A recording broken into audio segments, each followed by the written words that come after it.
So, Sing Chao. Good morning, everybody. Thank you so much for being here today. I really appreciate it. I know all of you are probably very busy. Yes? So I appreciate you taking time to come to the training workshops. So some of you I've talked to before in meetings, and some of you I haven't.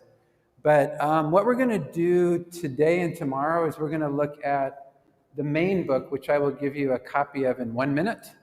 Because if I give you now, you will look at it and you won't listen to me. But this is a legal English book that I wrote. And I want to give you a little history. So the book is designed to be very interactive. So a lot of student engagement, a lot of activities that help the students really use the language a lot. It combines listening, speaking, reading, and writing. Some of you are law faculty. It's not a law book. It's a legal English book. Legal English means teaching English through law topic, okay? So it's not designed, it has information about law, but it's not a deep dive into law. It's more about becoming more comfortable with using English in a law area, okay? The book combines soft skills. So we have some units on presentation skills, negotiation skills, conflict resolution, debate. So the kinds of things that are helpful for students and helpful for lawyers and prosecutors and anybody in the legal profession.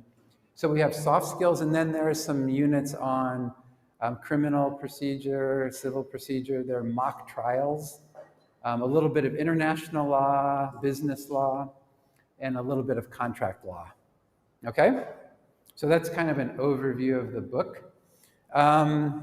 What we're going to do today and tomorrow is we're going to focus on this book today and tomorrow. On Wednesday, I'm still working on a basic book. The basic book is much simpler, but it's to help students who are at a lower level start to be able to talk about legal types of topics, okay? So that book isn't finished, so I will have some handouts. We'll have handouts on that one. Okay? Any questions before we start? Please call me Dieter. Or if you can't say Dieter, just say D. D is okay too, but not DD. Go. Okay, so I will give you a copy. So what we're going to do in the training is walk through the activities, and also I'm going to help you. Some of you are going to teach with the book. I want to make sure that you're comfortable with how to do the activities, okay? And that's the main thing, is how do you teach the book, okay? So a lot of what we'll do is you sort of being like students and engaging with the book, and then we can talk about it from a teaching perspective too, okay? So, can somebody help me?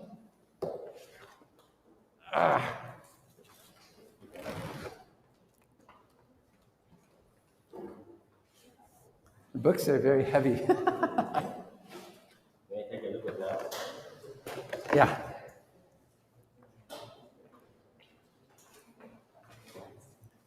Okay.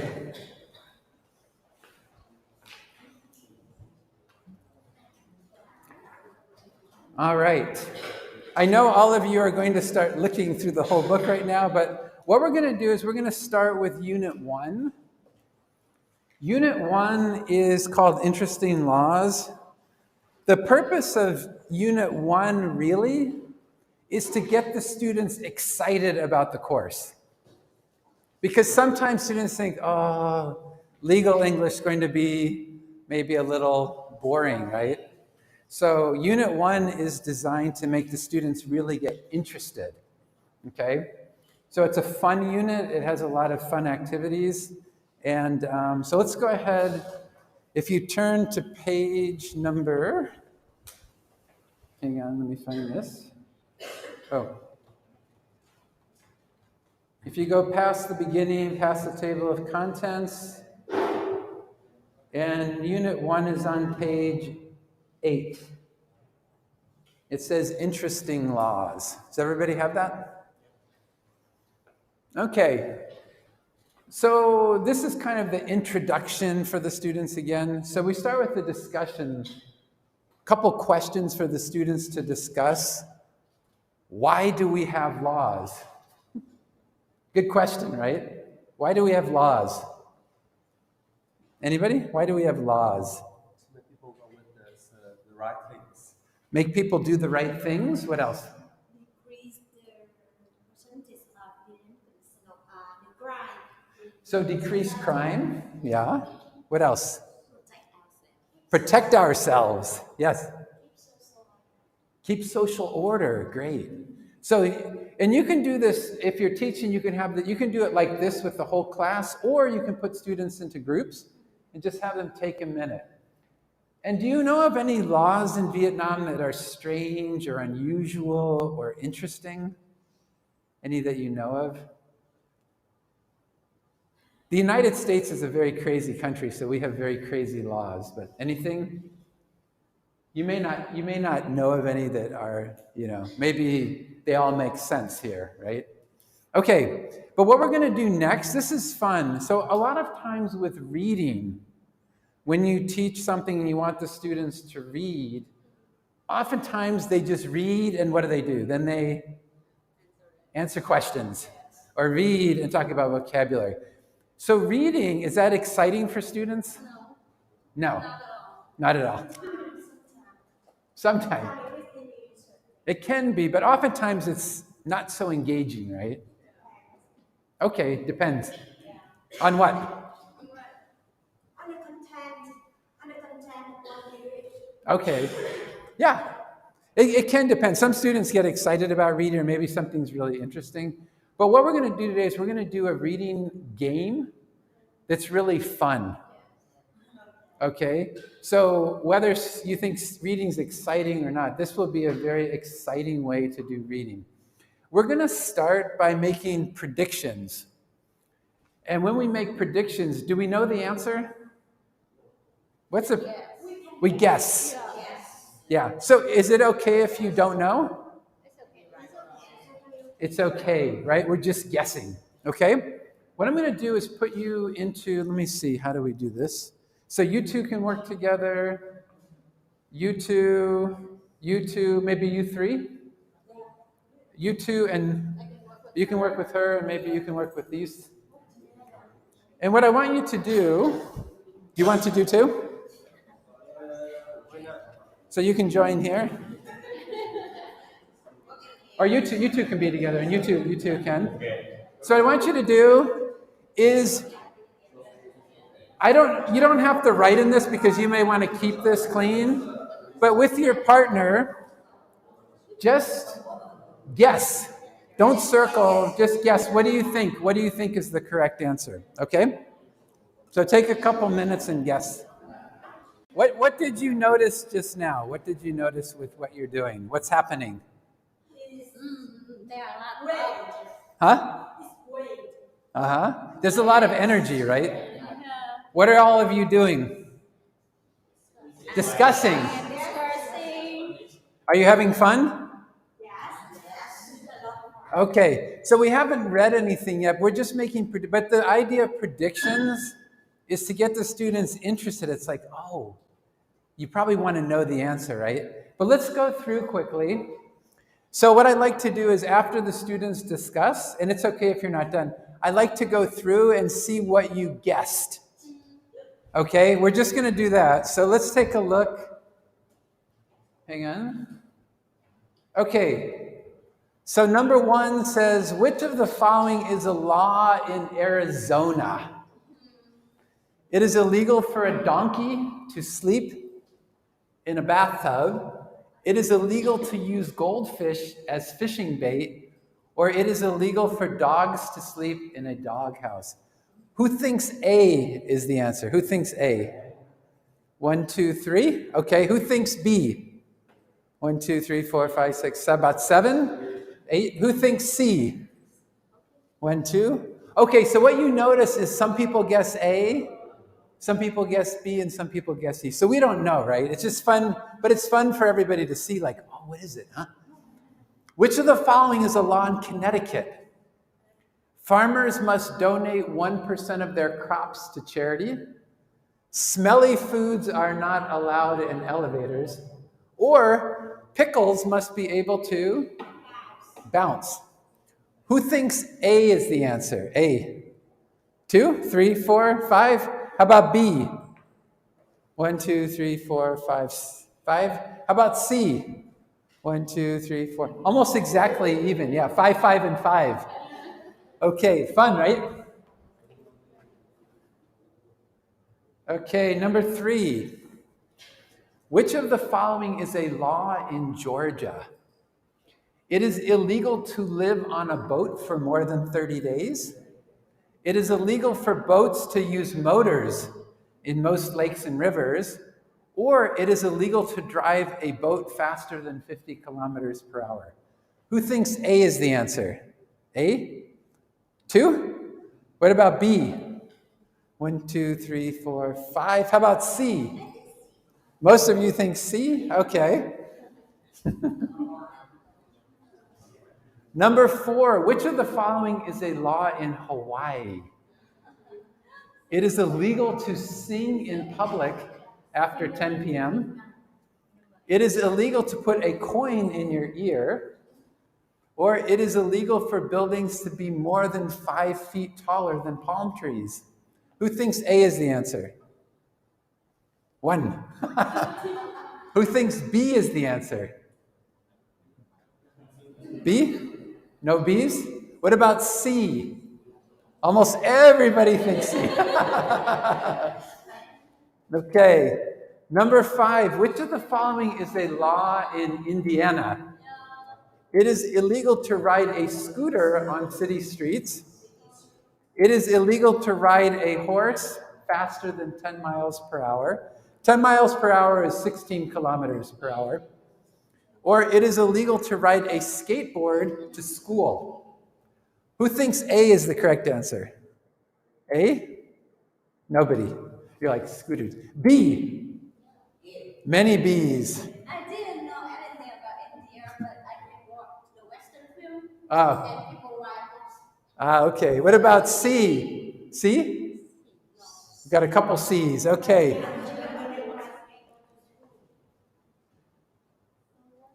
Number 6. Which of the following is a law in Kentucky? It is illegal for a wedding to take place on Friday the 13th. It is illegal for a person to get divorced before 6 months of marriage. That means you have to be married at least 6 months before you can divorce. Or it is illegal for a woman to marry the same man 4 times. Who thinks A is the correct answer? 1. Who thinks B is the correct answer? 1. Who thinks 2? Who thinks C is the correct answer? A lot of C's. Okay.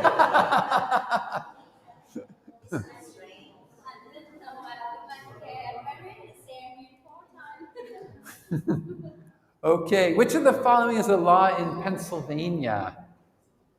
It is illegal to water the lawn without wearing a shirt. It is illegal to feed birds in public parks, or it is illegal to charge money for fortune telling. Who thinks A is the correct answer? 1, 2, 3, 4. She's like, I hope so. Who thinks B is the correct answer? 1, 2, 3. Okay, what about C? 1, 2, 3, 4, 5, 6, 7, 8. About 8 or 9. Okay. Next one. I was born in Michigan. Yeah, I was. Woo, we'll find out. Which of the following is a law in Michigan? It is illegal to buy a car on a Sunday. It is illegal to sell alcohol on a Sunday. Or it is illegal to light fireworks on a Sunday. Which one? Who thinks A? 1 in the back. Who thinks B? B, what, many. Okay. What about C? No C's. No C's. Okay, most of you said B. Okay, we have a few more to go. Which of the following is a law in Missouri? It is illegal to kill an alligator. It is illegal to wrestle a bear. Or it is illegal to box a kangaroo.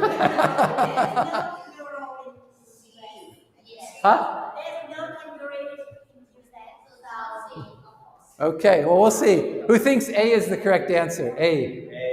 1, 2, 3, 4, 5. Who thinks B is the correct answer? 2, 3, 4, 5, 6, 7. You think A and B? How about C? No C's. You made a good point. She's like, there aren't any kangaroos in the US. Okay, number 10.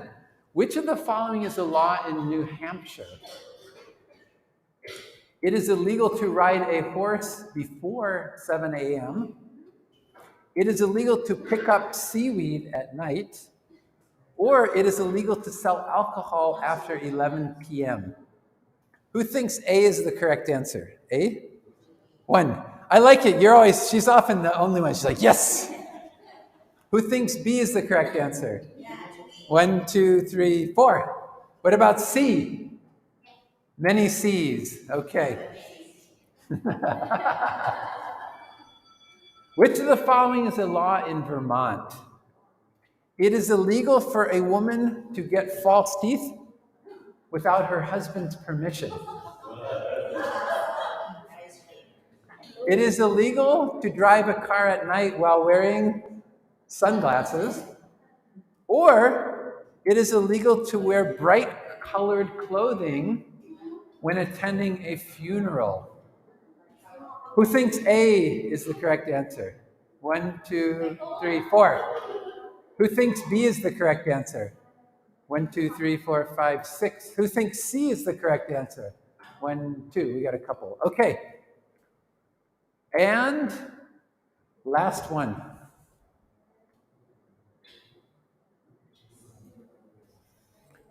Which of the following is a law in New Jersey? It is illegal to wear a hat inside government buildings. It is illegal to wear rubber boots when eating in restaurants. Or it is illegal to wear a bulletproof vest when committing a crime. Who thinks A? 1, 2, 3, 4, 5, 6. Okay, what about B? 1, 2, 3, 4. What about C? 1, 2, 3, 4. Interesting. Okay, don't go ahead. Okay, so if you noticed, for most of the questions, some of you guessed A, some of you guessed B, and some of you guessed C. Do you want to find the answers? Okay, we're going to do what's called a reading relay. Okay, let's check our answers. So this team here was the fastest. You were second, and I think you were third. But we have to make sure they have the correct answers. Because sometimes a team is fast, but they make mistakes. So let's check. Number 1, which of the following is a law in Arizona? A, it is illegal for a donkey to sleep in the bathtub. What I wanted to say, I was going to say this before, but in the US we have national laws, but each state has their own laws too, and sometimes even cities have their own laws.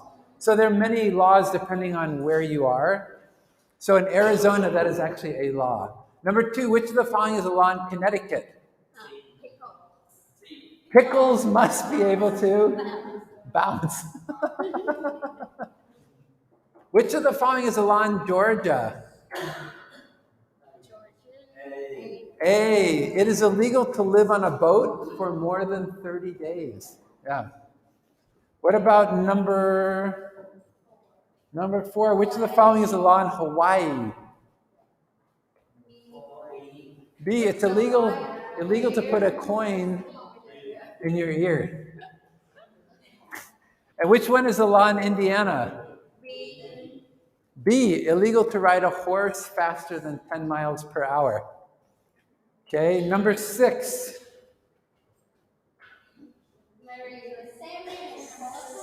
Which of the following is the law in Kentucky? C, you cannot marry the same man 4 times. Can you tell me the story? Why The crazy law. Maybe they think 3 marriages, we have an expression in English, 3 is a charm. So if you don't get it right after 3 times, then it's enough, right? How about Pennsylvania?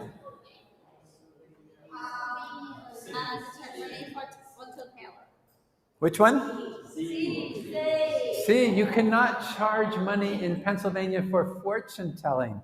Very different than Vietnam. So if we go to a fortune telling without paying money, it is legal? Yeah. Yes. Yeah. In this state, yeah. If you go to another, like if you go to Michigan, no problem. They can charge. But in Pennsylvania, you cannot charge money for fortune telling. Also, if you don't pay money, but if you pay with a car, something like that, it is legal. Is what? If we pay with a car, With a what? a building, Like a car? Like you give them something? yes, give something, not money. I don't know, actually. That's a good question. But the law is it's illegal to charge money, so maybe it's okay if I give you something. Yeah. Because they can say it's a gift, right? Yeah, Vietnam, very different. Yeah, I know in Vietnam. And fortune telling in Vietnam is very important, right? Like if you get married, which date you should, right? Things like that. But actually, in Vietnam, fortune telling is illegal. It is not contact. Of course, but everybody do it. Yeah. We can't have it all. How about number 8? Which of the following is a law in Michigan? Yeah, you can't buy or sell a car on a Sunday. Interesting, right? Okay.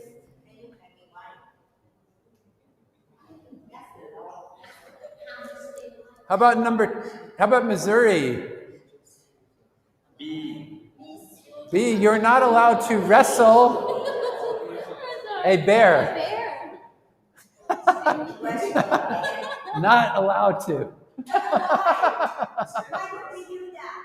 I don't know, but it's a law, so. How about number 10? Which of the following is a law in New Hampshire? D. Yeah, B, it's illegal to pick up seaweed at night. It's okay in the daytime, but not at night. Number 11, which of the following is a law in Vermont?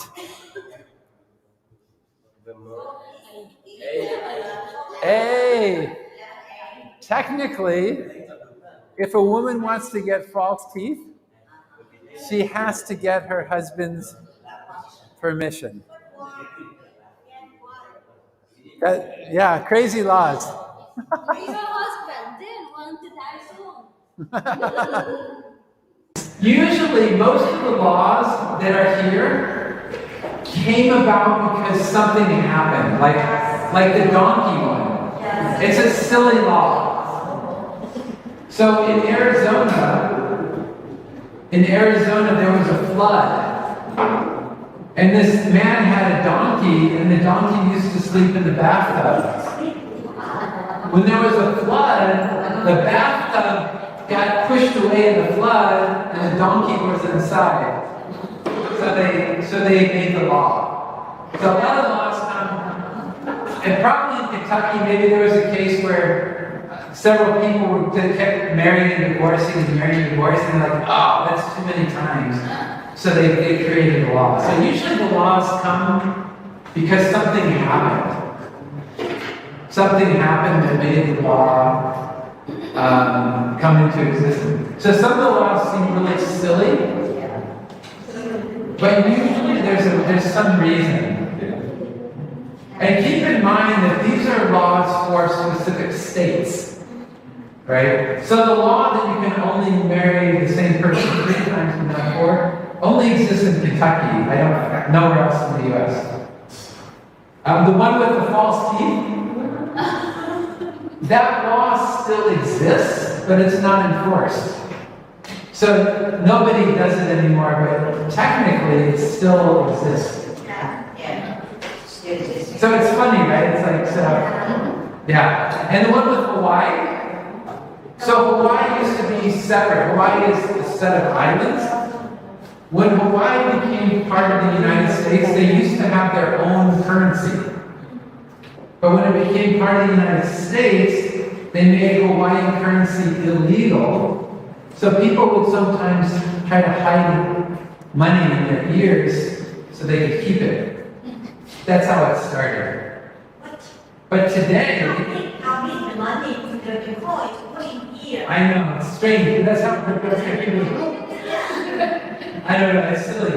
But today, if someone has a coin in their ear, it means that they are a drug dealer. So if you go to Hawaii and someone has a coin in their ear, it means they are a drug dealer. But it's illegal. Anyway, was that fun? Yes. So again, the purpose of this is the very first activity in the book, but it gets students excited. It's kind of interesting because when I ask you the question, do you know of any laws in Vietnam that are strange or unusual? Nobody had any ideas. But in the United States, we have lots of unusual laws. Right? Okay. Let's go to the next one.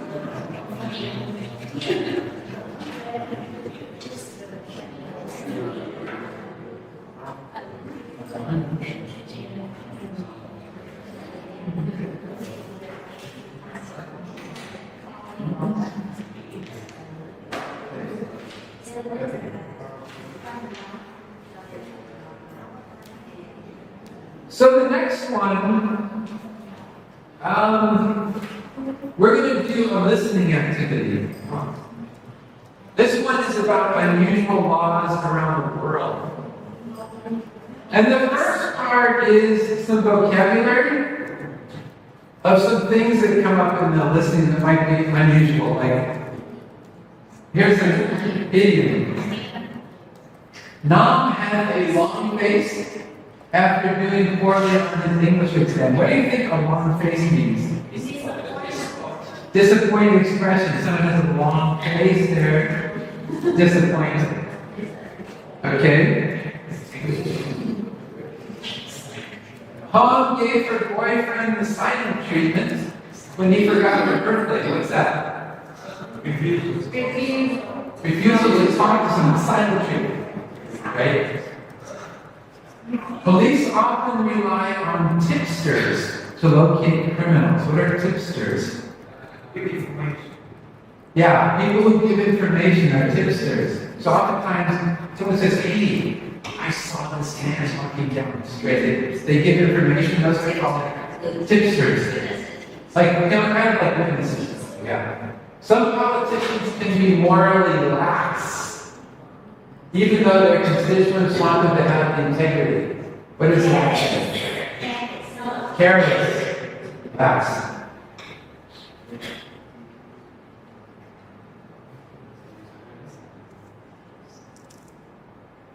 Cheating on your spouse is grounds for divorce. Reason, yeah. Yeah, this is grounds for divorce. This is a reason for it. That children should refrain from using vulgar and obscene language. Inappropriate. This law ensures the safety of others. Offenders will be prosecuted. What are offenders? People who break the law are offenders.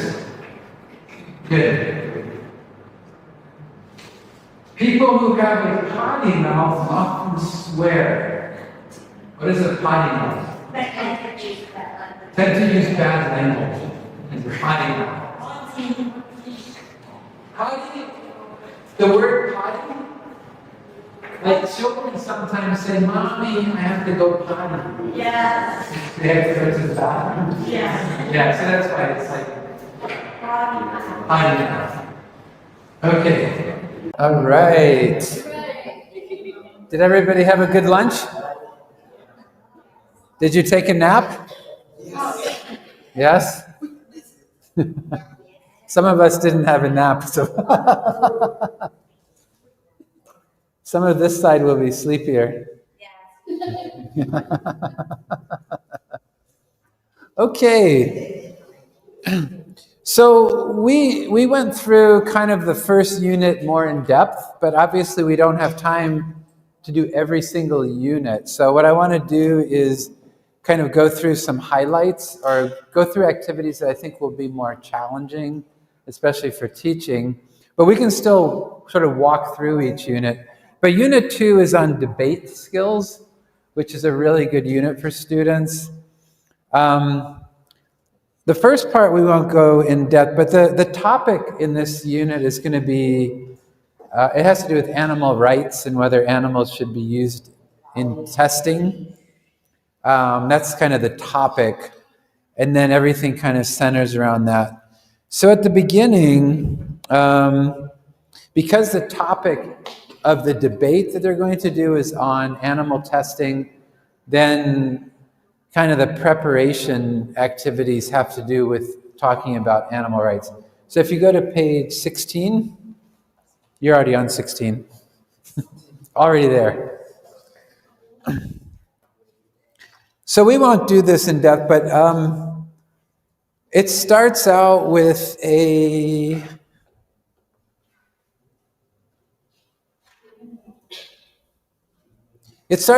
discussion, and we don't have to do it. In your opinion, is it important to have laws that protect animals? Why or why not?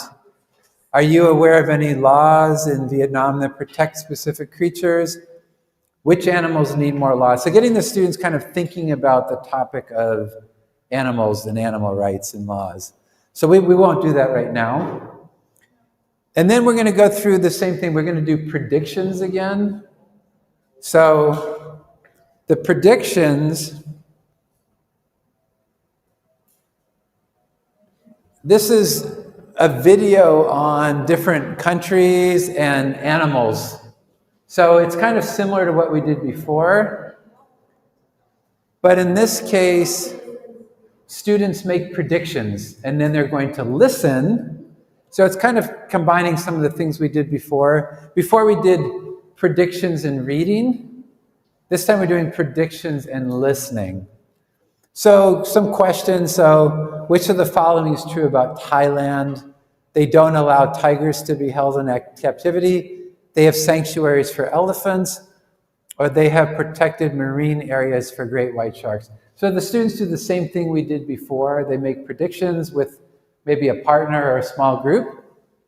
And then we compare with the whole class. And then we listen, we watch the video to find the answers. Okay, we don't have to do that now because it's similar, but just so you can kind of see how this works. And this is kind of fun too, because this is international law again. So we have Thailand, India, Netherlands, Switzerland. So these are all laws around the world that have to do with animals.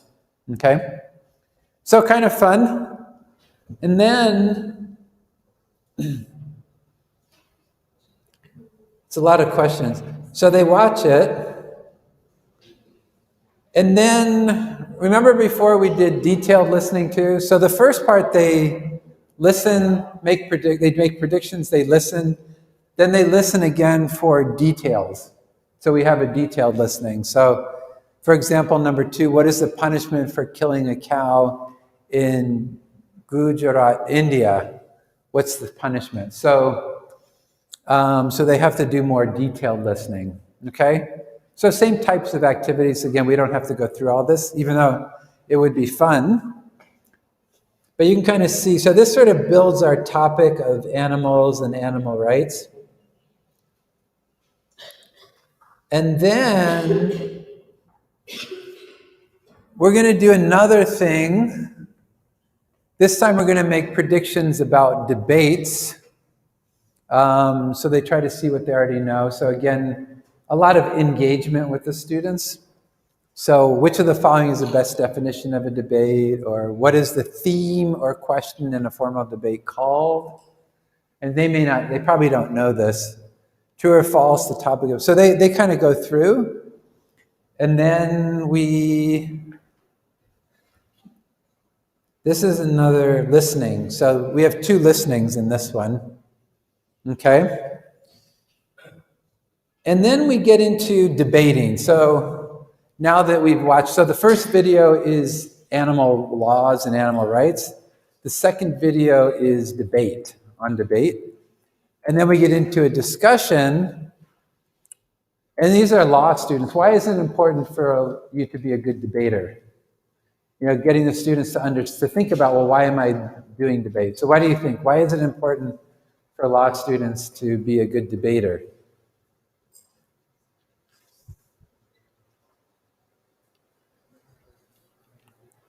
So imagine you're a student and you're taking legal English. Why is it important to be a good debater?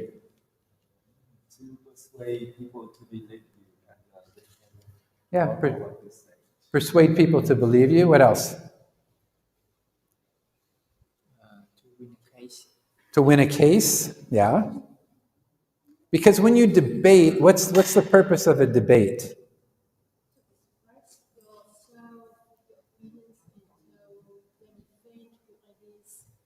Right.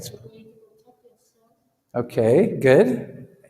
And in a debate, we need to what? We need to argue, right? And we need to support our arguments clearly. And we also need to think about the other side. It's just like in law, like if you're in a court case, what's the other side going to say? So debate and law are very closely connected, right? Arguing a case is like arguing for or against a motion in a debate. Supporting arguments, being persuasive, being clear, being concise.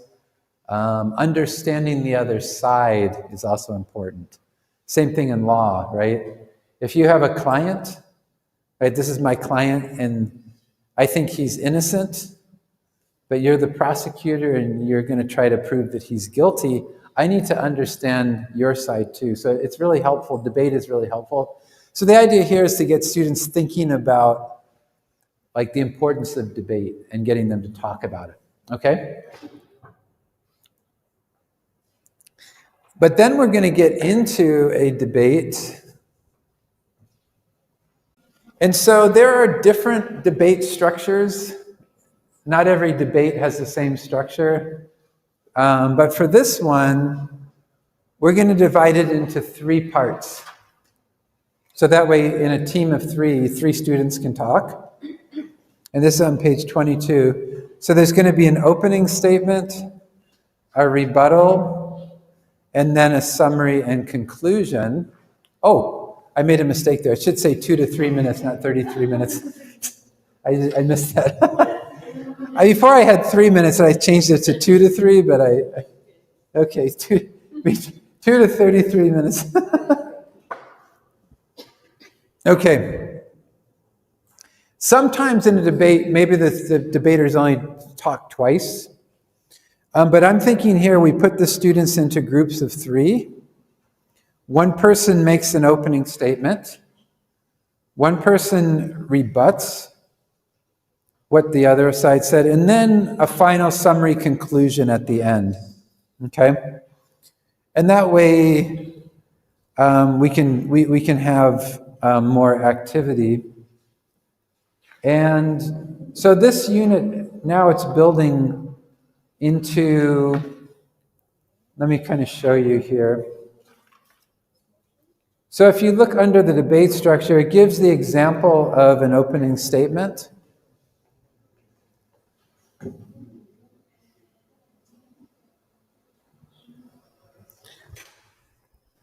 So this unit provides a lot of models so the students can see what does an opening statement look like.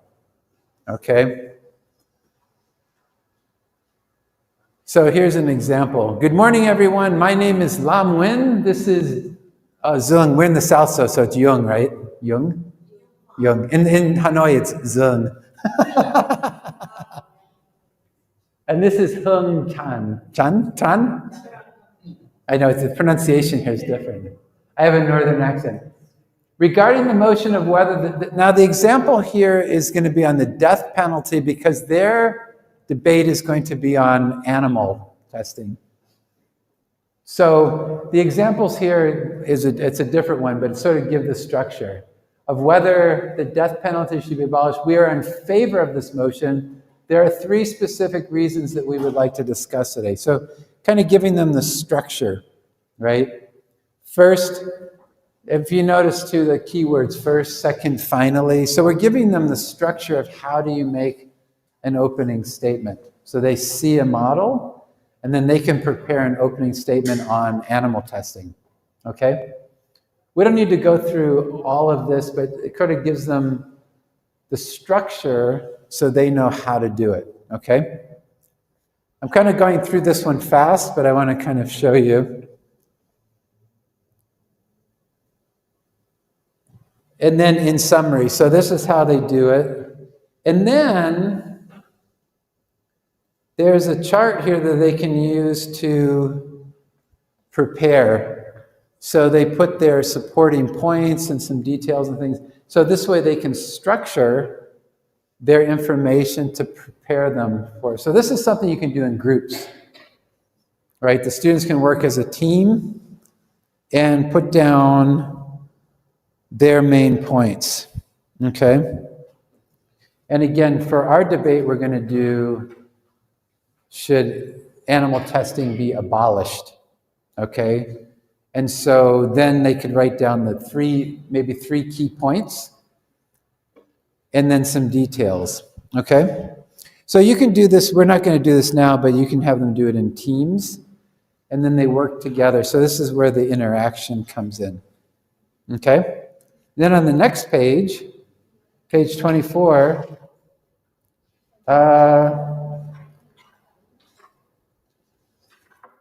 you can put down, it says opponents likely supporting points. So think about what the other team probably is going to talk about. So we're anticipating, but we have more because we don't know which ones they're going to use. So we want to think about what are my 3 points, what are probably the other team's main points. So we can put them, that way we can prepare our rebuttal, okay? And so this is where the students really, so this takes a lot of time to actually prepare. So preparing the opening statement, preparing the rebuttal. And if you look here, there's a sample, here we go, what's this? Oh, no, sorry, no, we don't have that. Okay. And then for the closing, there's another chart on page 25 where the students can put down kind of their main points again and how to summarize. Okay? So what we're trying to do is show them how to sort of build, how to prepare, how to do a rebuttal, and then a summary. And then there's a reading that talks about the pros and cons, okay? And so this is several pages long, but it gives quite a few points on the pro side, like 12 points on pro and 12 points on con. So this way, the students can do additional research, but you're kind of giving them everything they need here, okay? Has anybody ever taught debate before? Anybody in this room? Have you taught your students debate? Maybe not. Okay. So a big part of the big part of teaching debate is the preparation time. Because students need to think about what their main arguments are. Because if you look at the pros, the article has 12 pros and 12 cons. But in a debate, we want to maybe choose 3 main points to argue. Okay? And so part of it is them working together in a team to think about what are the pros, what are the cons, how do we want to prepare, and then we have this sample there to kind of help them get started. Okay? And then they debate, and there's a score sheet there, and I kept the scoring sheet pretty simple because you have 3 people. You have, on page 30, you have the opening statement. Let me show you.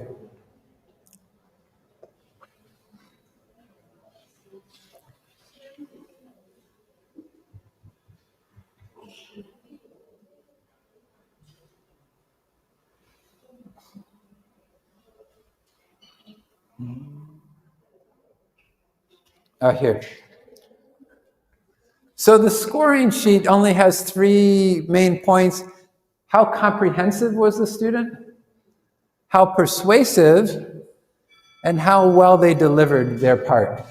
Okay? And so each one's worth 5 points. And then so the total the team can get is 45 points total. So this is just kind of thinking about like the first pro, the second con, the third. So the first team, the second team, the third team, fourth team. So we have different teams. Normally when you do a debate, you have the teams coming to the front of the room, and one person starts and then the other person. So opening statement, rebuttal, conclusion. So that's kind of the order. So it takes some time. So if you really want to let your students practice this, we talked about how many hours this course takes. 60 hours. So you can decide if you want all of the students to debate, or you want to have some of the students debate, or maybe you make the teams bigger, but not everybody debates. Like I could have 5 people on my team, but only 3 of us speak. So there are ways of doing it. How big are your classes here normally? 30. How many? 30. 30. Yeah, so if everybody debates, that's 5 debates. And each debate takes about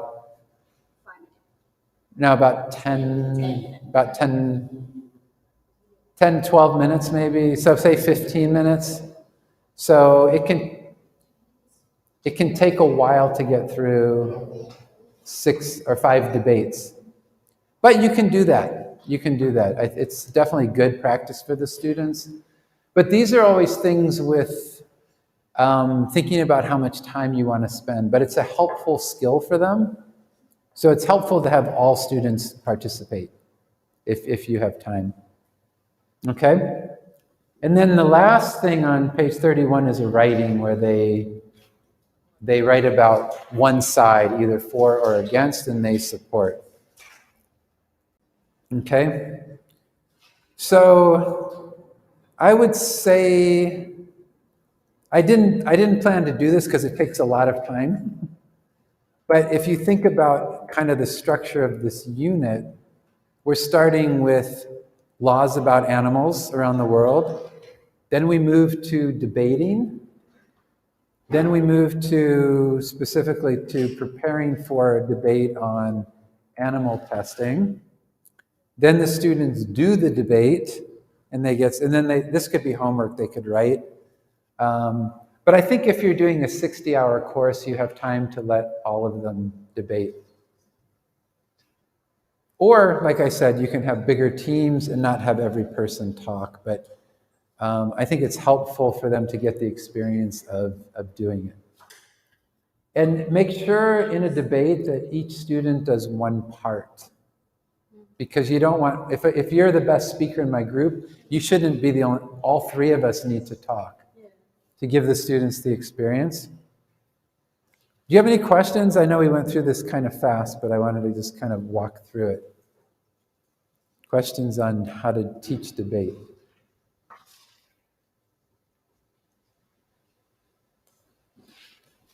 It's more fun to do everything, right, than to talk about it.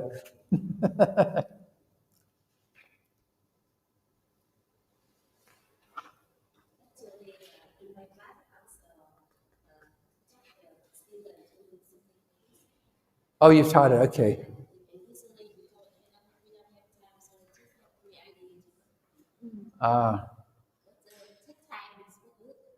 Yeah, it does take time. Yeah, it takes time. The preparation, the biggest part is the preparation. Takes a lot of time because the students need to read, they need to think about, they need to prepare, then they need to present. But again, this is a very valuable chapter for them to be able to do. Okay. Any questions?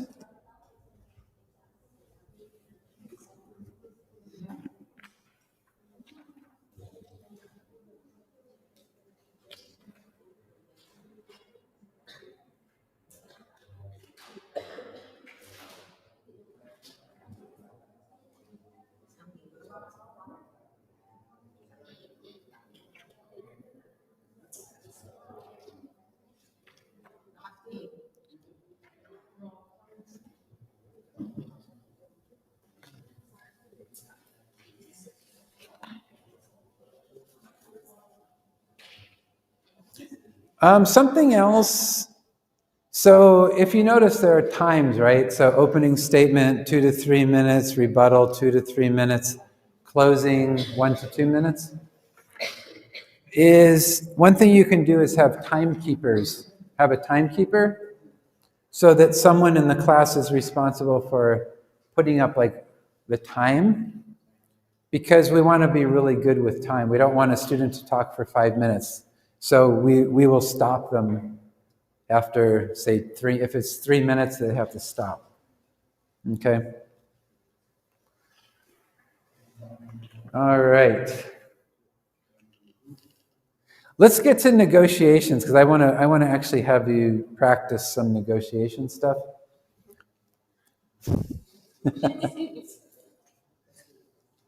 I know we don't have time. It would be fun to go through every unit step by step, but I think we have to kind of think about the timing. Let's look at negotiations.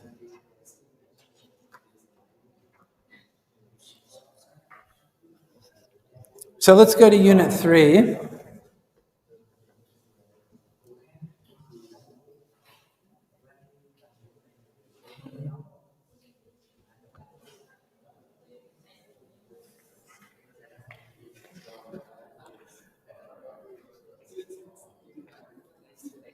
Okay, let's go to page 32. Page 32. We're going to actually do more of this unit. Yeah. Negotiation skills. So how often do you negotiate? Every day. Who do you negotiate with? Huh? Your daughter. Good. Who else do you negotiate with? Your husband. He probably loses most of the time, right? He loses, your husband? That's what I mean. You win. Yeah, I know. That's the universal rule. The women always wins. It's better just to say, yes, dear. So negotiation is a part of life, right? And this is something we want the students to understand too, that we negotiate all the time. We negotiate at the market, when we shop, maybe in business. A lot of times we negotiate. And you gave some examples like your husband, things like that. What makes a good negotiator?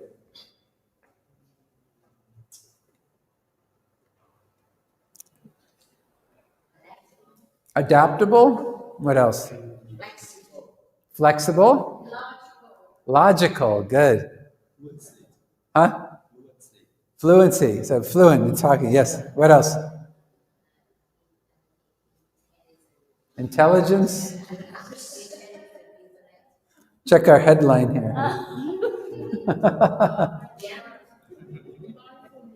What's that?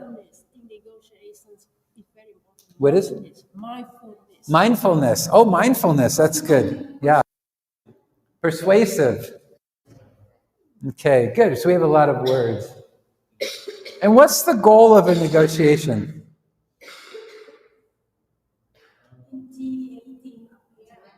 Okay. Intimidating appearance. To make a deal. To reach an agreement. Right? We negotiate to reach some kind of agreement on something, or to resolve conflicts. Okay. So this part you can either do in groups or you can do with the whole class like we just did. But getting students kind of thinking about, yeah, what is a negotiation and how often? And we actually negotiate a lot. Okay, this is really fun. When a wise man was getting old, he decided to write a will, right? And writing a will is also related to legal, right? In the will, the father, there we go. In the will, the father left his camels as an asset for his 3 sons. When the father passed away, his sons opened the will.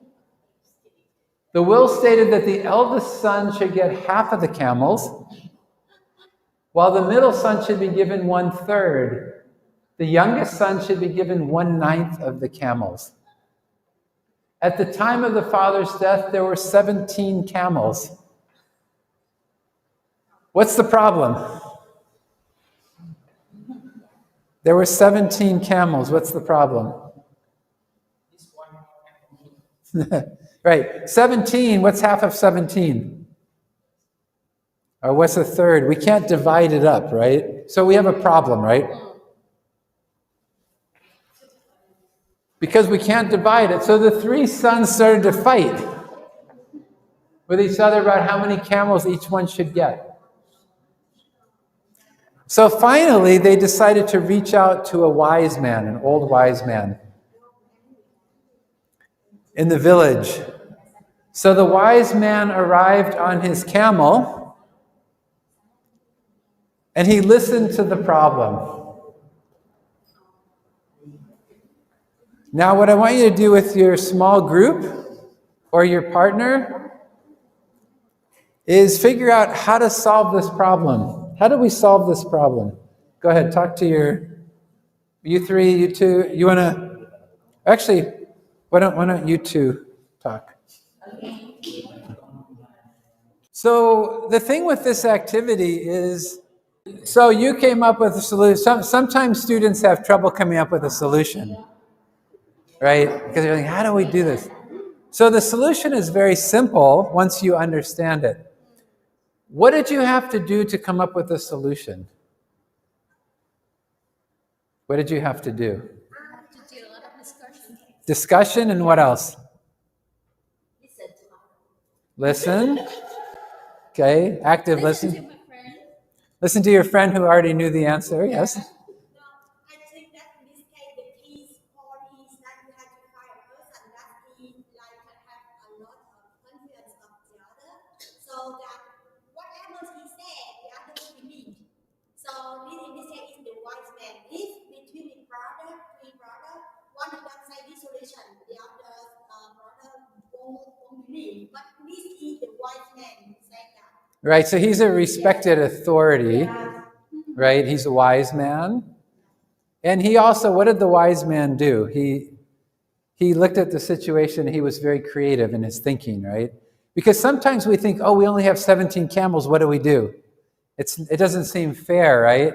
But then he came up with a creative way of looking at a problem and solving it. So the way this relates to negotiating is to think creatively and to try to look for solutions that are going to create win-win-win solutions.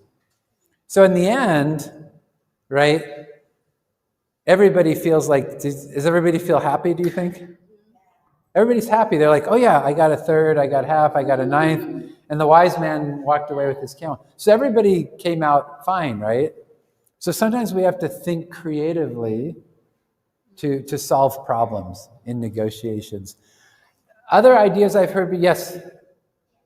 No, that's a great question. I mean, one of the things is that point is really good because a lot of times when you're teaching a legal English course, you may not have a legal background, right? Or maybe not a very strong legal background. If a student brings inheritance law into here, that's actually quite creative too. And it's okay if you don't know inheritance law, You could ask the student, well, how does it relate to this case, and let them explain it. But the thing with this is, the idea with this type of a situation is that sometimes there's a simple solution to a problem that we often don't see. So getting into inheritance law and all those things could be a very complex issue, right? So it's good if there's things, so you say, it's great that you're connecting this to inheritance law. But let's think about what's the simplest solution to this problem, right? So I think that it's okay if a student brings it in. You can let them talk about it because you want to see what each group, right? Maybe this group came up with one answer. Another group might say, we're going to wait until one of the camels has a baby, and now we'll have 18 camels. That's a solution too. We'll be patient. One of the camels will have a baby, and then we can divide it equally. That's okay too. If somebody says inheritance law, according to inheritance law, blah, blah, blah, blah, blah, that's great. That's really good. That's a possible solution too. You don't have to get into the details or even understand it. Just say, that's a great way to look at it too. But let's think about a really simple solution. This is a wise man. Do you think the wise man has a background in inheritance law in a village with camels? Probably not. So this guy, maybe there are laws, but he's not aware of them. He's a wise man. How do you think he's going to solve this problem? So, right, I don't know anything about inheritance law, but I didn't say you were wrong, but I took what you said and said, that's great. I acknowledged you, but then I tried to pull it into the context of the situation. I think you're speaking generally, right, about anything in the book, right? Anything in the book, something might come up where your students know something that you don't know. Okay? I think, so it's okay not to know everything. Right? Keep in mind, if you're not a lawyer or you're not a law student, you may not know everything about law. The purpose of the book is not to teach law, it's to teach English through law. But we do talk about law in the book, and we talk about differences between Vietnam and the United States in some cases about certain things. But we don't get into like deep depth, which you would in a course. It's more general, right? Like in Vietnam, the death penalty is legal. And the United States is legal in some states, but not all states. It's different, right? We don't need to get into the intricacies of death penalty law and what that means and read the whole law. And, we can understand the basics, which is it's different in the two countries. The role of judges and prosecutors is not exactly the same. And the book is designed in a way that it's, as a teacher, you don't need a deep background in law. It's understandable to you as a teacher. And that's really what we're doing. But it's possible that some students might challenge some things, or students might have more knowledge. And for me personally, it's okay if a student knows more than I do about law, because I'm not a lawyer, right? So if somebody knows more than I do and they can add to the course and they're doing it in English, that's great, right? But don't panic. They're like, oh no, my student asked me a law question, I don't know. You can always say, that's a really good point. Or if you really need to do more research, maybe if they have a question that you can't answer, maybe say, that's a really good question. Maybe I can tell you tomorrow. So one of the things about legal English, like traditionally, there's been a switch a bit, and your example is really good. In some cases, when you read something in legal English, we call it legalese, it's really hard for anybody to understand it who is not a lawyer. It's hard. Like you read it, it has all these big complicated words. The switch is to make it more simple so that people can understand what's written instead of having to have it interpreted. But the traditional way for lawyers to write is very complex. The newer trend is to simplify more. So your example is good, that you're trying to make it simpler so that people can understand. But at the same time, having knowledge of, even things like prosecutor, jury, appeals, understanding what those are in English is helpful. So it's helpful to have the vocabulary. It's helpful to have the soft skills. That's why in this book we have debate, negotiations, presentations. Those skills are really important. Because if you have a lot of knowledge, but you can't present yourself clearly, you're not a good negotiator, you're not persuasive, you're not clear. So part of the book is to get the students to communicate effectively in English in areas that relate to law. Because a lawyer still needs to negotiate, a lawyer needs to present, a lawyer needs to argue, right? A lawyer needs to make an argument and support it with clear points. Yeah, one of the problems, that's a whole nother issue, is with translation of legal things. I think sometimes people go into Google Translate and they throw something in there, and they get the English version, they change a little, and they think it's okay. But yeah, translation is a very difficult thing, and yeah, it's complicated. Yeah. All right. Should we go on? Thank you for your comments, though. They're all very excellent comments.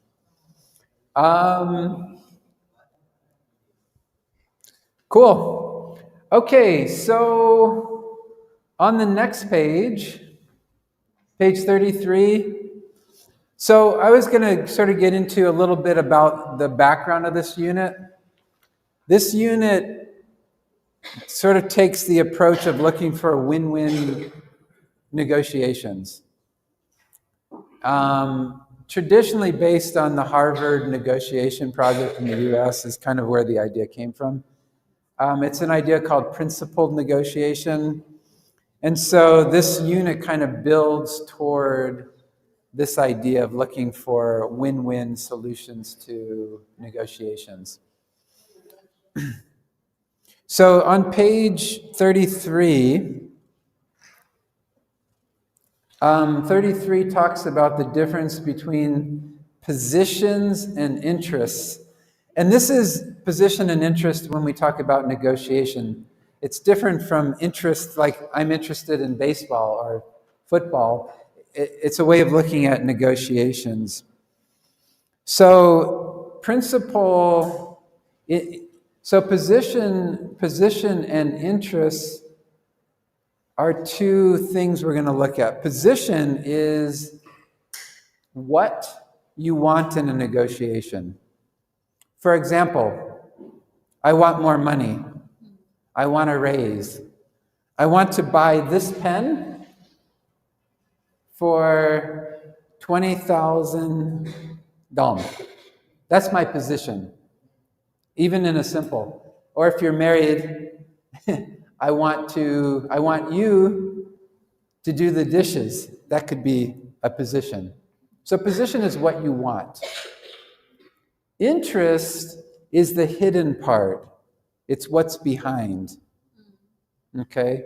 A lot of times people say something, for example, if I want more money in my job, what are some reasons why I want more money? What do you think? What are some reasons why I might want more money? Maybe support a family. How about this? I've been working here for 10 years. I've been working here for 10 years. I'm always the first person in the office every morning. And sometimes I'm the last person to leave in the afternoon. I put my heart and soul in. And what do I really want? What do I want? Do I want just money? What else do I want? Yeah. Promotion could be a position. I want a promotion. But what am I asking you for? I want to be acknowledged. Yeah. Acknowledgement is an interest. So a lot of times when people say they want something, we don't always know what's behind it. Like, what are the reasons?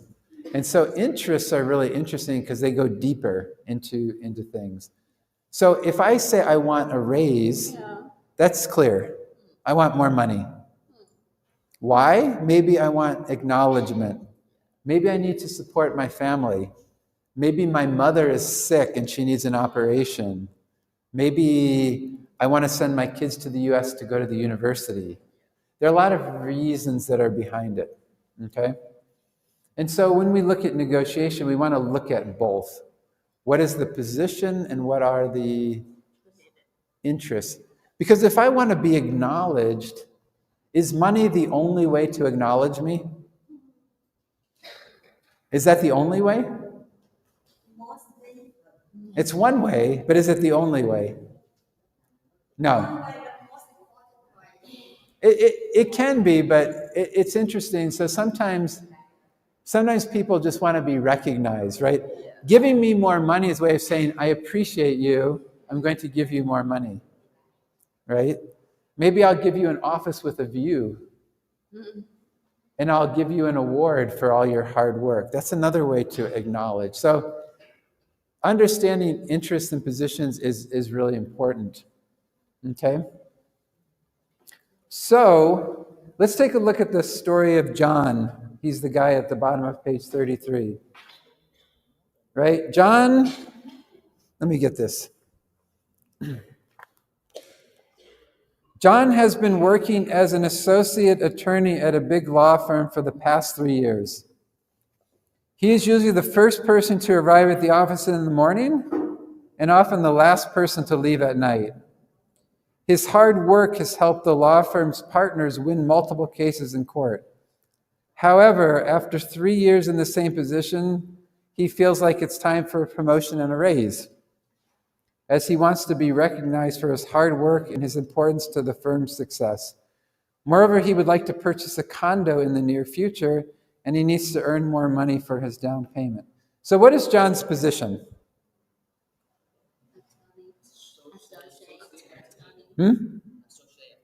No, that's his position at the firm, but what is his position in the negotiation? What does he want?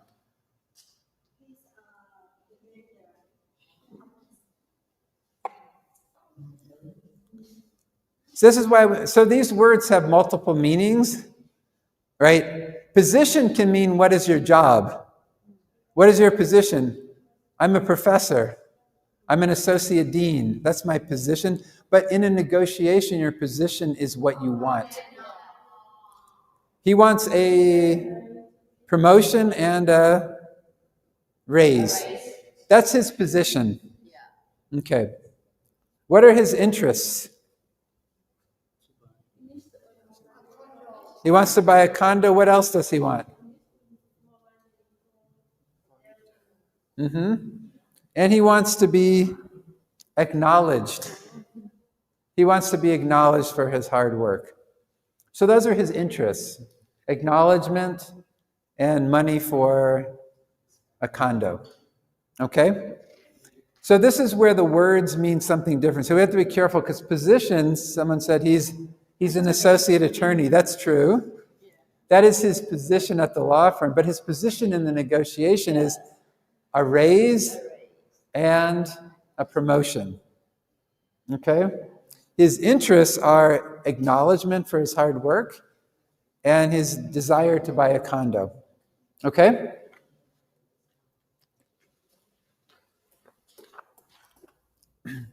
So what we're going to do is, I'm going to go ahead and do this with you because this is called a reading jigsaw. So instead of having the students read about all three types of negotiators, I'm going to put you in a group of three. One of you will read about soft negotiators, one of you will read about hard negotiators, and one of you will read about principled negotiators. Okay? What's that? Hard negotiator, that means one who is hard to be persuaded. Yeah, well, we'll talk in a minute. We're gonna read about each kind. So what I want to do is, in the chart here, one of you will read about soft negotiators. One of you will read about hard. One of you will read about principled. Then there's a chart here. There's a chart here. Before you start, we have 4 columns. The first column says view of your counterpart. How do I see you? If we're negotiating, how do I see you? Are we friends? Are we enemies? Or what are we when we're negotiating? So how do they see the other person? The second one says, what is the goal? What is the goal of a soft negotiator? What is the goal of a hard negotiator? And what is the goal of a principled negotiator? And what are the advantages and disadvantages of each kind? Okay? So we have 1, 2, 3, 4, 5, 6, 7, 8, 9, 10, 11, 12. Wait, 1, 2, 3, 4, 5, 6, 7, 8, 9, 10, 11, 12, 13, 14. We have 14. Okay, I'll be the 15th. Okay. So 1, 2, 3. So soft, hard, principled. This group, soft, hard, principled. This group, soft, hard, principled. Oh, you guys, so you're principled. Hard, soft. Hard, soft, principled. Hard. I'll be soft. I'll be soft. Soft, hard, principled. Okay, what I want you to do is just take a couple minutes. Take a couple minutes and on page 35, read only your part and put down the information over here about the view of the counterpart, the goal, the advantages and disadvantages. Okay? Actually, I'm going to do this. Why don't you join this group, but 2 of you read about principled, and you join this group. You're reading about what? Principled. Okay, you can do principled too, but join this group, and you can join this group. So 2 of you will read principled. Okay, that way I can. So you're part of this group, and you're part of this group. So the idea of this activity is that you first complete your part, and then you communicate with your team members so you can complete the whole chart. Okay? And this is called a reading jigsaw because we each have a piece, and then we put the pieces together and we have the whole picture. So basically, each of you only reads about one, but you share the information to get the whole picture. But let's go through quickly. What is the viewpoint of a soft negotiator? What is the viewpoint of the counterpart? Friends. Yeah, soft negotiators want to be friends. They want to keep the peace. They don't want confrontation. Okay. What is their goal?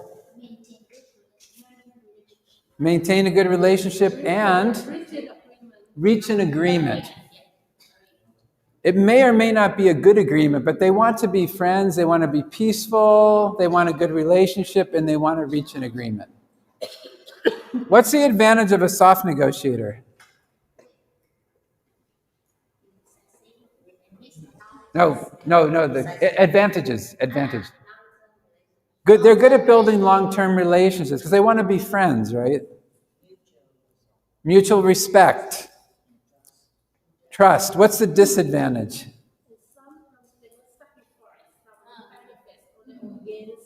They often do. They often sacrifice themselves, so they tend to compromise easily. They tend to be a little bit weak, indecisive, right? And sometimes they reach bad agreements because they want to maintain the peace, right? What about a hard negotiator? How do they view their counter? Adversaries, like competitors, enemies. It's me against you, right? And they want to what? What is their goal? They want to win. So you think a soft negotiator wants to reach an agreement, a hard negotiator wants to win as much as possible. What's the advantage of a hard negotiator? They tend to be successful in achieving because they push, right? They maximize their goal, maximize their gains. What's the problem with hard negotiators? Sometimes ethical, then sometimes they're not ethical. Not always, but sometimes. What else? They damage relationships. Yeah. Because all they want to do is what? They want to win. Right? So the soft negotiator wants to reach agreement and be friends. The hard negotiator is like, good. Let me see how much I can win. Right? So they tend to they're not very good at building long-term relationships. They just want to win. What about principled? Problem solvers, right? Not friends, we're solving a problem, right? We want to solve a problem. What is their goal? Mutual gain, which means win-win. They look for win-win solutions, right? I want to win, but I want you to win too. I want us both to gain, okay? What's the advantage of a principled negotiator?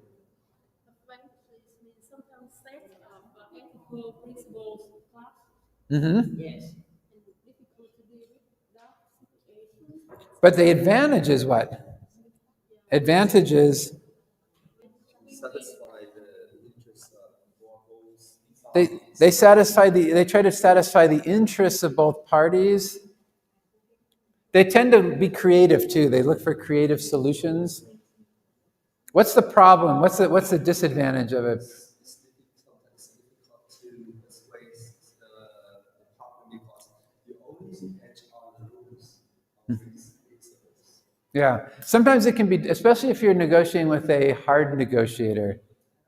But keep in mind, a hard negotiator wants to win. A principled negotiator wants both sides to win. So a hard negotiator will still win with a principled solution. Principled negotiators tend to be more creative. They look at more creative options. So I'll give you an example. Let's say we have a startup. Do we have a lot of money? No, we're a startup. Yeah. I'm really smart. I speak 5 languages. Not really, but let's just say. We have this cool program right? I'm really valuable because I speak different languages. We can launch it in Japan and China and many places, right? So I want what? I want more money, right? Because this company over here, they want to hire me and pay me a lot of money, but maybe the job is not so interesting. So one of the things that principled negotiators look at is they don't want to lose me, but they know that this company will pay me more money. What's the advantage that a startup has?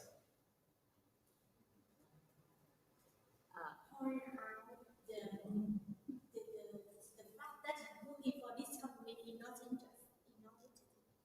Yeah, but the advantage is this is a young company. There's a lot of potential to grow. This company's already big.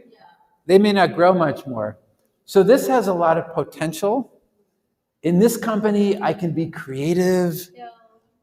I'm like, we say a big fish in a small pond. I'm like, woo, right? In this company, I'm just another employee. So there are a lot of things that I'm interested why I want to work here, right? I love the flexibility, the creativity, potential, right?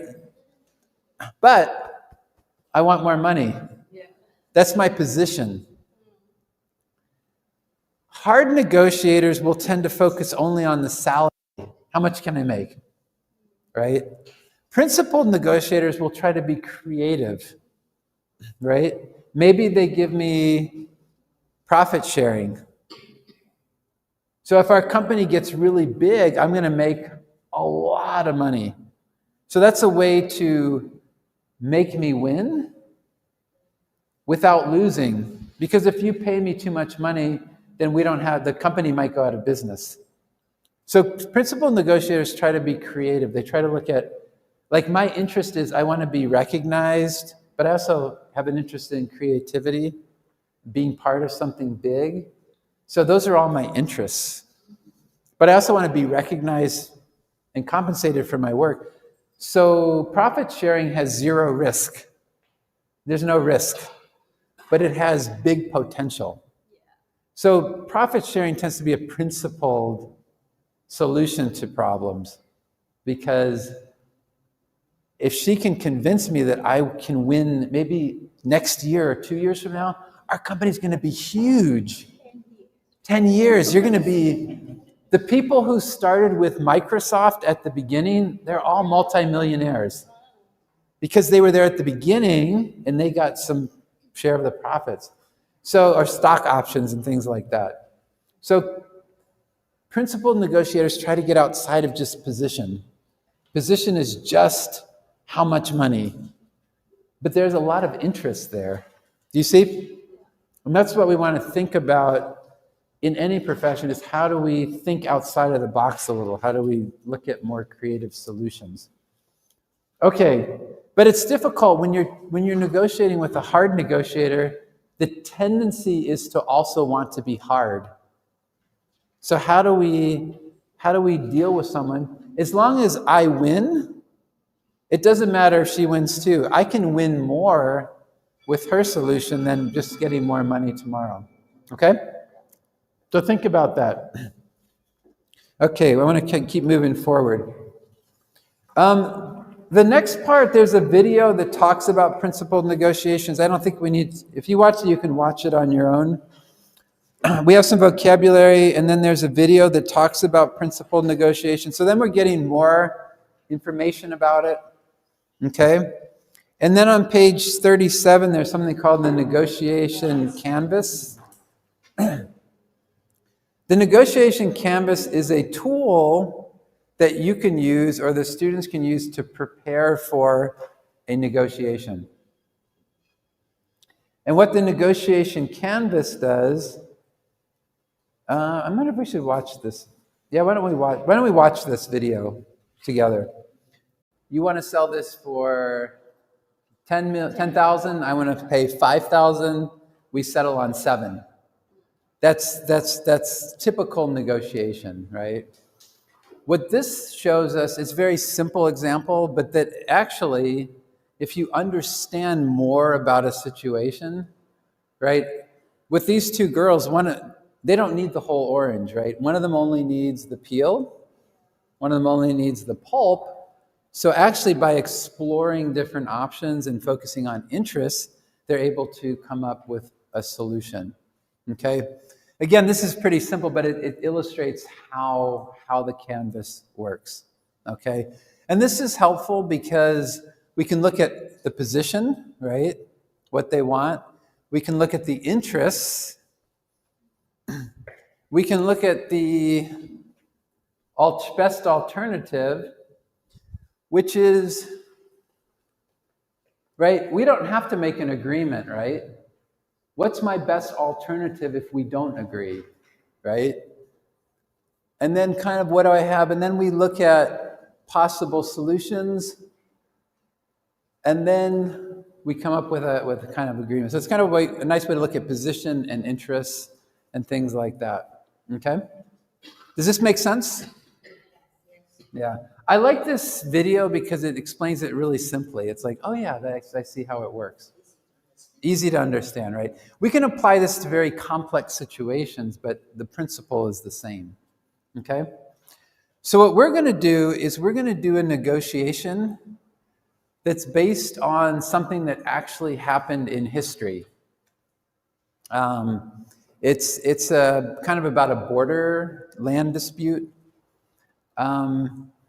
And I wrote it as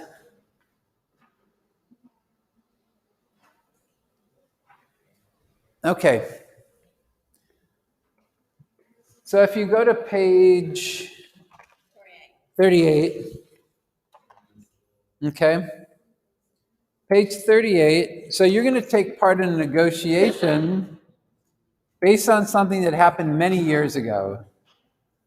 For the purpose of this activity, the names of the countries have been changed and the situation has been somewhat simplified, but the information is based on real facts. So the countries here are called Alpha and Beta, but they're actually based on a real situation. So about 10 years ago, there was a war between Alpha and Beta. Each country blames the other for starting the war. Before the war, let me get the map here.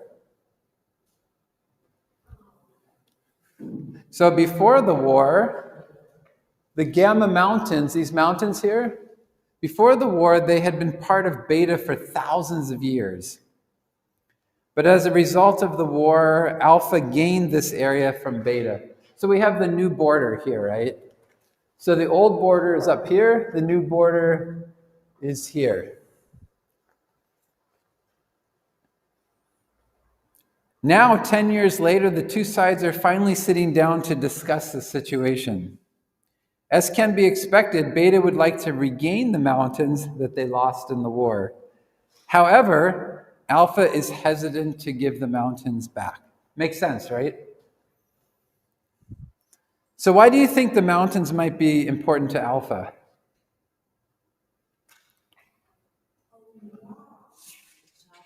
What? Why?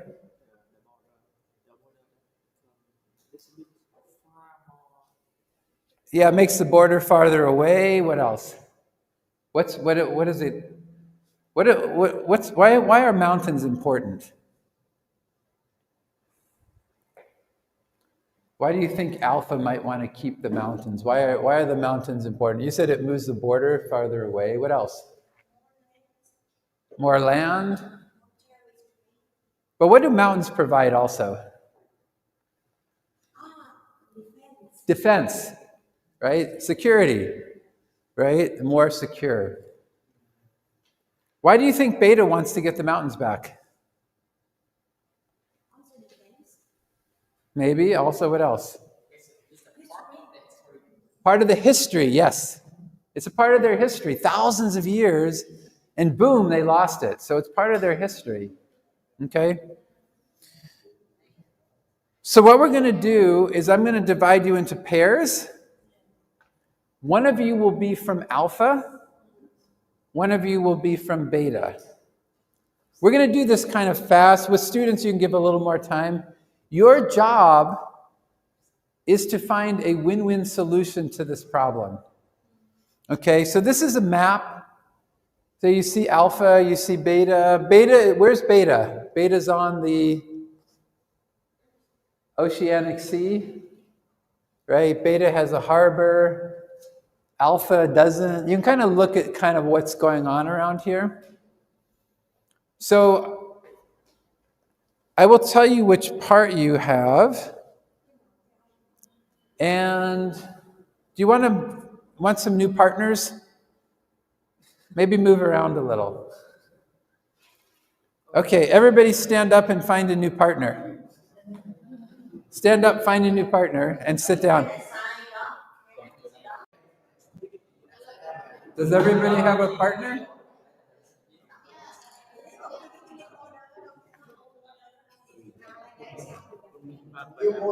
Look at page 39 for 1 second. 39. Page 39 is helpful for, oh, don't read yet. Page 39. Page 39 is helpful for expressions. Okay. Oh. Can you tap her? Yeah. Yeah. 1 second. Before we start. So page 39, go back to page 39. Page 39 has useful expressions for negotiating. So this is to help students use language. For example, discovering interests. Why are the mountains important to you? Right? Asking for opinions, giving opinions. The fourth one says disagreeing politely. So a lot of times when we disagree with somebody, wait, we haven't started yet. So a lot of times when we disagree with someone, we say, no, definitely not. So what we have here are examples of how to disagree politely. Like, I understand that you feel that way. However, that's a good point, but da-da-da. So when because you're from two different countries and you were at war, you might have some disagreement in your negotiation. So instead of saying no, say, well, I understand that that's important to you. However, so when we disagree, we want to disagree politely, okay? Asking for clarification can be important. When you say whatever, when you say you want the mountains back, do you mean all of the mountains? When you say whatever, can you clarify that point for me? So asking for clarification and making compromises. Well, I'm willing to something. I'm willing to give you the mountains back in exchange for da da da. Okay? So this is just helpful language for students to use while they're doing it. Now, before you don't turn the page yet, because one of you is going to be from Alpha. If you're from Alpha, you're going to go to page 40. Don't turn yet. If you're from Beta, you're going to go to page 41. But don't only read your part. So who's your partner? Who's from Alpha? Alpha, Beta. Who's from Alpha? Alpha, Beta. Who's from Alpha? Alpha, Beta. So then turn the page, only look at yours. So who are you? You're from Alpha? Then just this? Yeah, okay. When we are the size of normal to citizen or private. You're negotiators. Only negotiate a normal negotiator. No, high level. You're like ambassadors. Okay, who's from Alpha? Who's from Beta? Okay, you're from Beta. Okay, so only read this. So take a few minutes and read, and when you're ready, you can start negotiating. But go ahead, take a couple minutes to read. Let me know if you have any questions.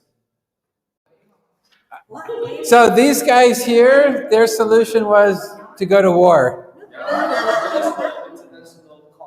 Probably two hard negotiators.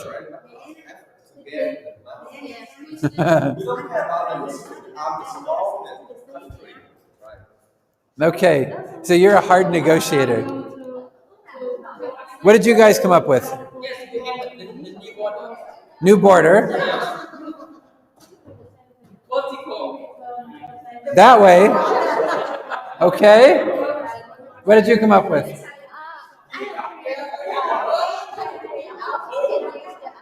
In 15 years, and after 15 years, we will make the contract again.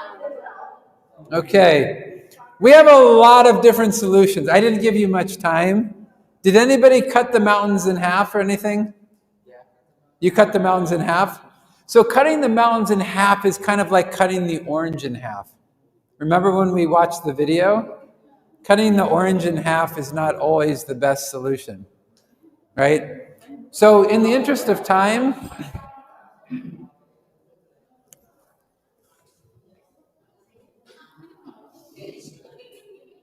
oh wait. Actually, let's turn to page 42.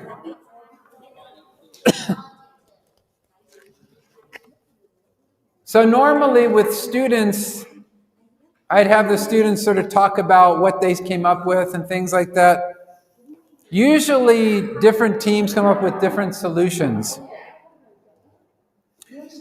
Okay, then what I usually do is, and we don't have time for this, I usually put groups together, so I'll take like people from alpha in one group, people from beta in another group, because you came up with different solutions.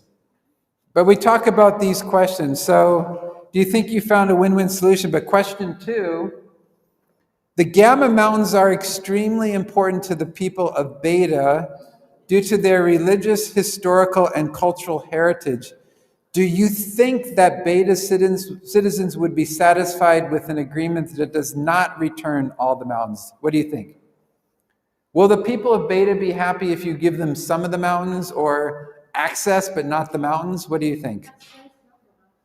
Huh? But if we talk about land, right? This was part of my country for thousands of years. Will I be satisfied if I can only use the religious sites? Do you think the people will be satisfied? No, probably not, right? Question 3, it is very expensive for Alpha to maintain its army in the Gamma Mountains. In addition, aside from the security that the mountains provide, there isn't much benefit to Alpha as the mountains do not contain any valuable natural resources. Is it possible for Alpha to return all of the mountains to Beta, but still have its security guaranteed? Do you think it's possible? You think no. Anybody else? What does Alpha want? That is Alpha's interest. Security is an interest. The mountains, that's the position. I want to keep the mountains because I need security. So my interest is security. Are the mountains the only way that we can give Alpha security? Do you think? Or do you think there might be other ways? So thinking about that, okay? Alpha currently does not have access to the sea. Why is access to the sea important for Alpha?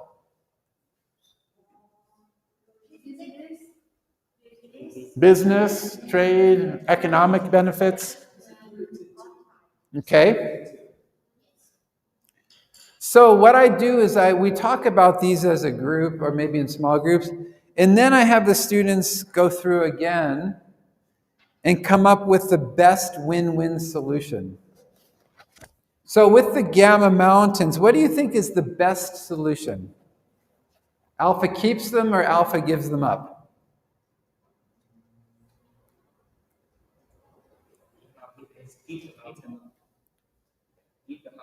Give the mountains back.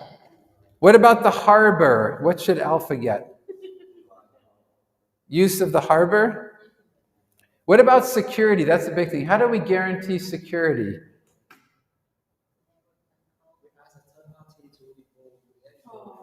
Get a third party involved, such as U.S. Security Council, UN, somebody's UN Security Council. So getting a third party involved. And what else do we need? We need something. We need a piece of paper. Like a peace treaty. Okay. And what about the mountains? What should we do with the mountains?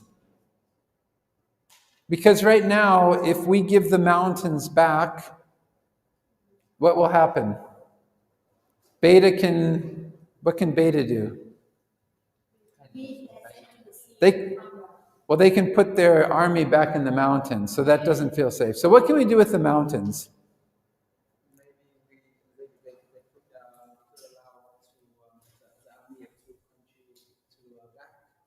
Perhaps they do joint forces or something, yeah. So we try to look at solutions, okay?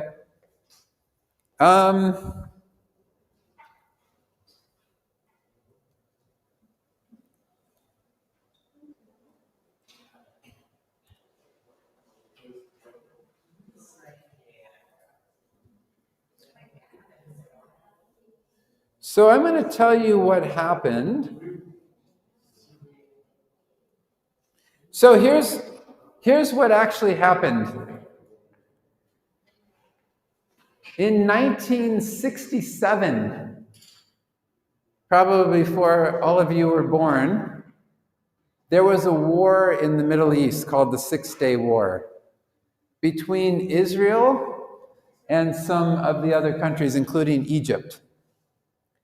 During the Six-Day War, Israel, you see up there, gained this part of Egypt called the Sinai, or the Sinai Peninsula.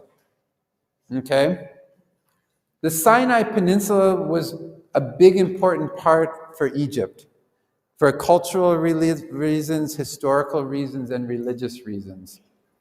Okay? So now Israel had this whole area here. 12 years later, not 10, but 12, in 1978, 11 years later. In 1978, the leaders of Egypt and Israel met to discuss the situation. Israel wanted to keep the Sinai because of security, because now there are mountains there too, but it's like a natural border, right? Egypt wanted all of the Sinai back. The final agreement was, at first, Israel would cut up. They were like the orange. They would cut up the Sinai and say, we'll give you part of the Sinai back.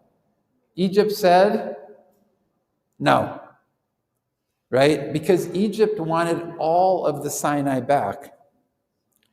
The final agreement was, one, Israel returned all of the Sinai to Egypt in exchange for two things.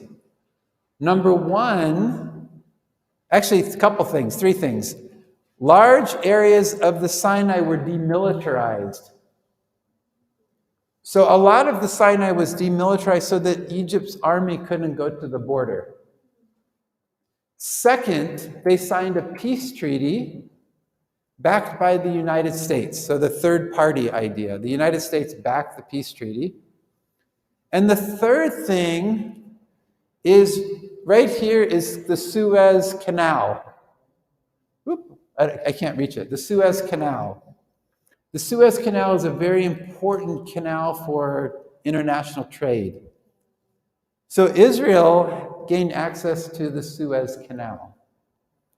And so those were the three main outcomes of the agreement.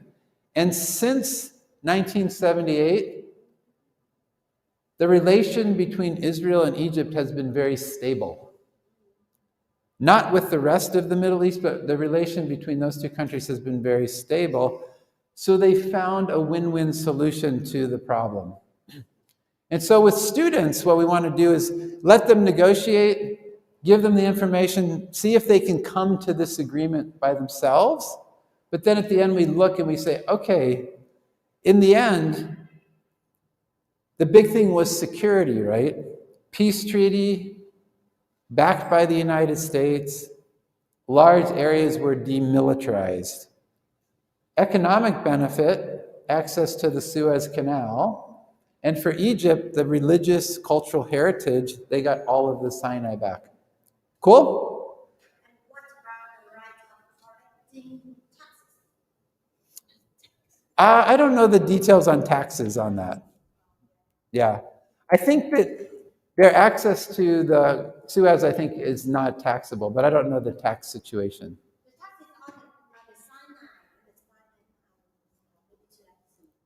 What do you mean by the taxes on? Because there are, I think the Israelis,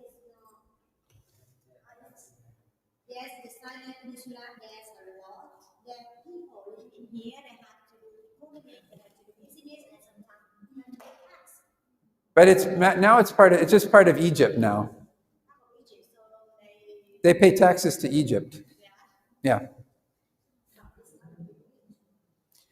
Why is it not win-win? now if I am on the Israeli side, I think that I also the right to the taxes. Yeah, but the thing is, before the Sinai was considered an occupied area, but now Israel gets the benefit of the Suez Canal, which is a big international trade benefit. So it's probably bigger than anything they might have gotten from the area. Yeah. Anyway, I think our time is up. Tomorrow, if you have questions about negotiations, you can ask me. And then we will meet tomorrow at 9:30. All right. See you tomorrow.